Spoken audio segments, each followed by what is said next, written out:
사실 이제 암 환자들의 대부분 거의 90%라고 보고되고 있습니다. 사망 원인이 재발과 전입니다. 치료 과정도 중요하지만 치료 후에 재발 과정이 특히 아주 짧은 기간에 나타나기도 하고요. 저희 병원에 오신 분 중에서는 30년 지나서 재발한 분도 있었습니다. 암의 전이와 재발은 상당히 중요하고 언젠가 나타날 수 있는 그런 문제다. 그리고 그로 인해서 사망 가능성이 상당히 높다는 것이죠. 그렇기 때문에 치료가 당장은 중요해 보이지만 결과적으로는 전이와 재발 막는 것이 굉장히 중요한 것 같습니다.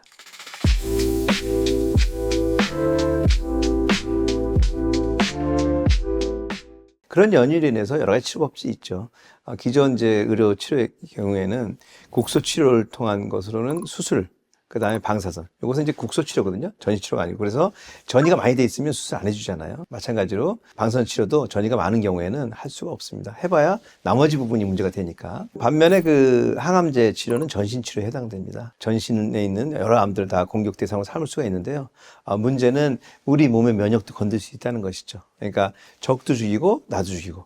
어떤 게 죽었는지 모르는 거죠. 물론 사이즈는 줄기도 합니다. 하지만 또 항암제에서 좀 더 얘기 드린다면 항암제 같은 경우는 누가 들을지 모릅니다. 사실은 들을 확률이 많지도 않고 이렇게 50% 미만인 걸로 보통 보고되고 있습니다. 그렇기 때문에 나머지 절반 이상은 그 항암제는 부작용만 생긴 거잖아요. 그래서 참 어려운 경우가 있습니다. 그리고 암만 죽이는 게 아니라 아까 그랬듯이 내 몸에 있는 정상적인 세포, 특히 빨리 자라는 세포를 많이 죽입니다. 그래서 잘 아시겠지만 우리 머리가 빨리 자라니까 머리카락이 빠진다든지 아니면 위장 쪽에 이제 그 세포들이 손상되면서 설사 같은 위장 장애가 나타날 수 있고요.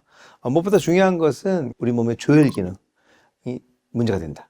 피가 아주 굉장히 빨리 만들어지거든요. 그 중에서 이제 혈색소 같은 거, 헤모gl로빈이 떨어지면 빈혈이 온다든지, 혈소판이 떨어지면 출혈성 경행이 온다든지, 무엇보다도 백혈구 수치가 떨어져요. 결과적으로는 암도 죽였는데 내 군인도 같이 죽이게 되는 거죠. 그래서 그 항암제 투약하는 중에 어떤 경우에는 오늘 항암제 하러 갔는데 호중구가 떨어져서 못 맞습니다. 이렇게. 그래서 호중구 촉진제 같은 것을 맞고 오는 분들이 있어요. 그래서 참 안타깝긴 한데 아직까지 그런 치료밖에 없으니까. 그렇기 때문에 그 치료 과정도 어렵지만 또 이렇게 치료가 다 끝났을 때 재발을 막아야 되잖아요. 근데 재발 막기 위해서 수술하고 나서 이제 미세 잔존암 치료 위해서 항암제 썼습니다. 쓸 때 같이 이제 할 수 있는 것들 중에 하나가 저희 암이랑이 주로 가장 전문적으로 많이 하는 고주파원 치료. 이것은 명백하게 도움이 됩니다. 치료에도 도움이 되지만 전이 재발에 상당한 효과가 있다. 그 이유 한 가지 얘기 드리면 NK세포가 주로 뭘 죽이느냐. 바이러스에 감염된 세포를 제거해서 바이러스가 퍼지지 않게 해주고 몸에서 밖에 암세포를 죽이잖아요.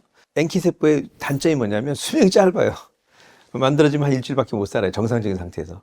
물론 이제 전쟁이 벌어지면 더 빨리 죽겠죠. 어찌됐거나 길어 1 내지 거의 1, 2주 정도 상관이니까. 그렇기 때문에 계속해서 이게 뭔가 자극을 줘야 돼요. 가장 강력한 자극이 열이에요.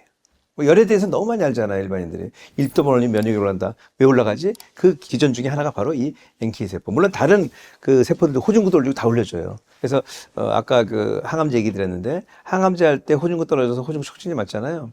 항암제 하면서 온열 치료하면 항암제 효과도 올려주지만 호중구 촉진제 역할도 해요, 열이. 그렇기 때문에 치료 과정 중에 당연히 고주파원 치료가 중요하고 아까 재발 전이를 막으려면 항상 암세포는 생기잖아요.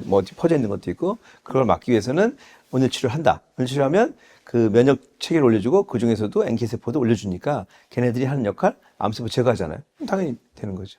아주 미세하게 남아있던 것도 좀 어느 정도 제어할 수 있고, 혹시나 새로 발생하는 놈들, 암 걸린 사람이 또 암이 생길 가능성이 높거든요. 그런 것도 제거하기 때문에 전이비 재발 방지에 상당히 중요한 역할을 하는 것이 바로 온열 치료다. 특히 42도까지 올라가는 기종으로 충분한 시간.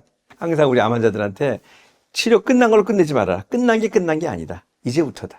그래서 재발 및 전이 방지에서 꼭 하시라고 얘기하고요. 또 이제 비타민C 같은 주사제는 상당한 효과가 있습니다. 그래서 저는 하나만 하라면 온열 치료 반드시 권하고요. 그 재발 방지를 위해서 2개를 하라면 비타민C, 3개를 한다면 사이모신 알파, 미슬토 등등등. 물론 기본적으로 환자가 운동을 한다든지 좋은 식습관을 한다든지 그다음에 열린 마음으로 긍정적으로 살아가는 거.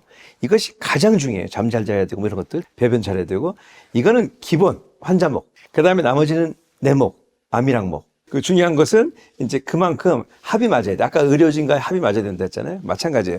의사의 역할이 있고 아무리 잘해주면 가자마자 담배 피우고 있는 분도 있고 막 그러는데 좋은 마음으로 그렇게 봉사도 하셔야 되고 진실한 마음으로 그러면 암이 잘 안 걸려요. 그런 분들은 있어도 잘하지도 않고 그러니까 그런 것들은 환자목 O. 나는 온열 치료라든지 비타민C라든지 그 외에 제가 또 아미노아시드 하는 게 있어요. 그런 것들을 통해서 부작용이 거의 없으면서 환자한테 도움이 될 수 있다면 괜히 불안에 떨면서 몇 개월마다 가면서 그냥 암이 걸렸냐 가잖아요. 그동안에 아무것도 하지 말고 이렇게 디테일하게 그리고 최소한 환자의 습관을 바꿀 수 있는 그런 몇 가지 음식에 대한 조언이라든지 운동 조언을 본병원에서 만약에 안 된다면 왜냐면 워낙 바쁘세요 선생님들이. 선생님 바쁘시기 때문에. 근데 저는 뭐 오시면은 뭐 30분에서 1시간 환자가 이제 더 이상 얘기 듣기 싫을 때까지 제가 이제 같이 대화 나누면서 해주십니다. 그래서 그걸 통해서 뭔가 그 환자와의 그 관계를 긴밀히 갖고 그러면 진짜 할 수 있게 뭔가 좀 편안하게 치료하는 과정을 겪을 수 있고 또 혹시나 잘못되더라도 남아있는 가족들이 조금 더 이제 홀가분하게 어차피 살아가야 되니까 그런 거에 이제 포커스를 맞추고 있고 전이 재활을 위해서는 반드시 노력을 하셔야 돼요. 그냥 단순히 암이 났다고 몇 개월씩 병원만 가다가 다시 걸리면 다시 시작이잖아. 그리고 갈 때마다 걱정을 하시더라고. 뭐 좀 보험이라도 들고 가셔야죠. 그건 저 들듯이 우리가 하면서 뭐 공부를 하고 나서 점수 잘 받길 바라야지. 공부도 안 하고서 꼭 서울대 가고 싶어하는 그런 사람도 있을 수가 없겠지만 공부는 좀 하고 그 다음에 이제 우리가 결과를 바라자.